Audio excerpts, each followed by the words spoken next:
दोस्तों मैं हूं प्रगति और स्वागत करती हूँ आप सबका मेरे इस यूट्यूब चैनल पे जिसका नाम है खुशी मोटिवेशन। आज के इस वीडियो में जानते हैं दोस्तों ज़ीरो से हीरो बनने वाले एक मजदूर की बेमिसाल कहानी। एल्यूमिनियम पैकेजिंग इंडस्ट्री के बेताज बादशाह दादा की कहानी। वो कहते हैं ना दोस्तों, मुश्किलों से भाग जाना आसान होता है, ज़िंदगी का हर पहलू इम्तिहान होता है। डरने वालों को कुछ नहीं मिलता है ज़िंदगी में, पर लड़ने वालों के कदमों में जहान होता है। ऐसे ही कहानी सुदीप दादा की है। सबसे पहले दोस्तों, अगर आपने मेरे चैनल को सब्सक्राइब नहीं किया है तो प्लीज़ जल्दी सब्सक्राइब कर लीजिएगा, क्योंकि आपके लिए हमेशा प्रेरणादायी कहानियाँ और मोटिवेशनल वीडियो लाती रहती हूँ, जिससे कि आपको प्रेरणा मिले और आप अपनी ज़िंदगी के हर क्षेत्र में सफल हो जाए। दादा आज उनके पास बंगला है, गाड़ी है, पैसा है। एक वक्त ऐसा था जब वो एक कमरे में 20 लोगों के साथ रहते थे और माया नगरी मुंबई में मजदूरी किया करते थे। बंगाल के दुर्गापुर से संबंध रखने वाले सुदीप दत्ता के पिता आर्मी में थे। 1971 की जंग में गोलियां लगने के बाद से वो दुर्बल हो गए थे। ऐसी स्थिति में बड़ा भाई ही परिवार के लिए उम्मीद का सहारा था। यह उम्मीद भी तब खत्म हुई जब आर्थिक तंगी के चलते बड़े भाई बीमार पड़ गए और उनका इलाज वो ना करा सके और उनकी मृत्यु हो गई। उनके पिता बड़े भाई की मौत से सदमे में चले गए।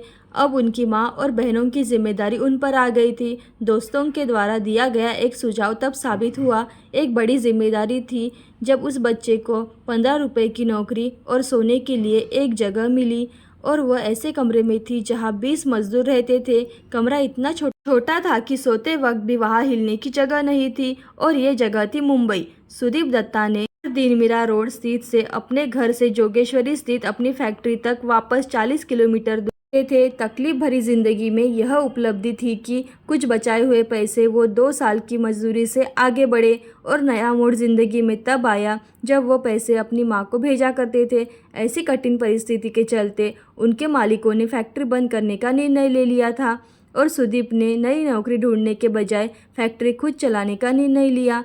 अब तक की बचाई हुई पूंजी और उन्होंने कुछ दोस्त से उधार लेकर 16,000 रुपये इकट्ठा किए। 19 साल का सुदीप, जिसके लिए खुद का पेट भरना एक चुनौती थी, उन्होंने 7 अन्य मजदूर के परिवार को चलाने की जिम्मेदारी ली थी। फैक्ट्री खरीदने के लिए 16,000 की राशि बहुत ही कम थी, पर सुदीप ने 2 साल का मुनाफा बांटने का वादा किया और अपने मालिकों को मना लिया।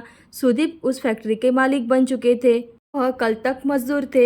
एल्यूमिनियम पैकेजिंग इंडस्ट्री उस समय अपने बुरे दौर से गुजर रही थी। जिंदल एल्यूमिनियम जैसी कुछ गिनी चुनी कंपनियां अपनी आर्थिक मजबूती के आधार पर मुनाफा कमा रही थी। सुदीप यह जान गए थे कि बेहतर उत्पाद और नयापन ही दूसरों से अलग और बेहतर साबित करेगा। अच्छा विकल्प होने के बावजूद जैसे उनके सामने टिक पाना आसान नहीं था। सुदीप ने वर्षों तक बड़े ग्राहकों को अपने उत्पाद की और गुणवत्ता के बारे में समझाया, और वो जारी रखा। साथ ही छोटी कंपनियों के ऑर्डर्स के सहारे अपना उद्योग चलाते रहे। बड़ी कंपनियों के अधिकारियों से मिलने के लिए सुदीप घंटों तक इंतजार करते थे। उनकी मेहनत और संभाषण कौशल ने तब रंग लाया जब उन्हें सन फार्मा, सिप्ला और नेस्ले जैसी बड़ी कंपनियों में छोटे छोटे ऑर्डर मिलने लगे, और वो ऑर्डर मिलने शुरू हो गए। सुदीप ने सफलता का स्वाद चखा ही था, लेकिन उन्हें आने वाली चुनौतियों का अंदेशा नहीं था। उद्योग जगत के वैश्विक दिग्गज अनिल अग्रवाल ने फॉयल नामक बंद पड़ी कंपनी खरीदकर पैकेजिंग क्षेत्र में कदम रखा था। अनिल अग्रवाल और उनका ग्रुप वेदांता ग्रुप विश्व के चुनिंदा बड़ी कंपनियों में से एक रहे हैं, और उनके सामने टिक पाना बिल्कुल भी आसान नहीं था। वो नामुमकिन सा लक्ष्य था। वेदांता जैसी बड़ी कंपनी से अप्रभावित रहकर सुदीप ने अपने उत्पादों की गुणवत्ता के बारे में समझाना जारी रखा, और साथ ही छोटी कंपनियों के ऑर्डर्स के सहारे अपना उद्योग चलाते रहे। ही उन्होंने अपने उत्पाद को बेहतर बनाना जारी रखा, और उन्होंने अपने ग्राहकों से मजबूत संबंध बनाए रखे। अंततः वेदांता समूह के सुपीत की दृढ़ता के सामने घुटने टेकने पड़े, और इंडिया फॉयल कंपनी को सुदीप को ही बेचना पड़ा। इस सौदे के साथ वेदांता समूह पैकेजिंग इंडस्ट्री से हमेशा के लिए विदा हो गए। इसके उपलब्धि के बाद सुदीप ने अपनी कंपनी को तेजी से बढ़ाया और फार्मा कंपनियों के बीच अपनी एक नई पहचान बनाई। बीमार कंपनियों को खरीदकर उन्होंने उत्पाद क्षमता में इजाफा किया। इंडियन एल्यूमिनियम कंपनी के डिस्ट्रीब्यूटर बनकर उन्होंने अपनी क्षमता में अपार वृद्धि की। 1998 से लेकर 2000 तक उन्होंने 20 प्रोडक्शन यूनिट स्थापित कर दिए थे। सुदीप की इस कंपनी एसडी एल्यूमिनियम अपने क्षेत्र की एक अग्रणी कंपनी है, और साथ ही बॉम्बे स्टॉक एक्सचेंज और नेशनल स्टॉक एक्सचेंज में सूचित भी है।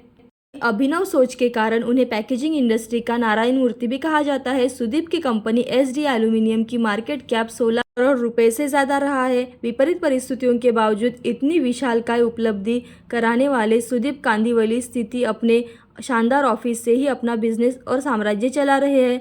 आज उनका केबिन उस कमरे से कई गुना बड़ा है जहां वे 20 लोगों के साथ रहा करते थे। चंद पैसे बचाने के लिए कई किलोमीटर पैदल चलने वाले सुदीप के पास आज BMW, मर्सिडीज जैसी कई आलीशान गाड़ियां हैं। जीवन में बहुत कुछ हासिल करने के बाद भी सुदीप अपनी पृष्ठभूमि से जुड़े हुए हैं और उनकी फैक्ट्री के सारे मजदूर आज भी उन्हें दादा कहकर बुलाते हैं। ये प्रेरणादायी और मोटिवेशनल वीडियो देखते रहने के लिए खुशी मोटिवेशन को लाइक, शेयर, सब्सक्राइब जरूर करें। थैंक यू दोस्तों।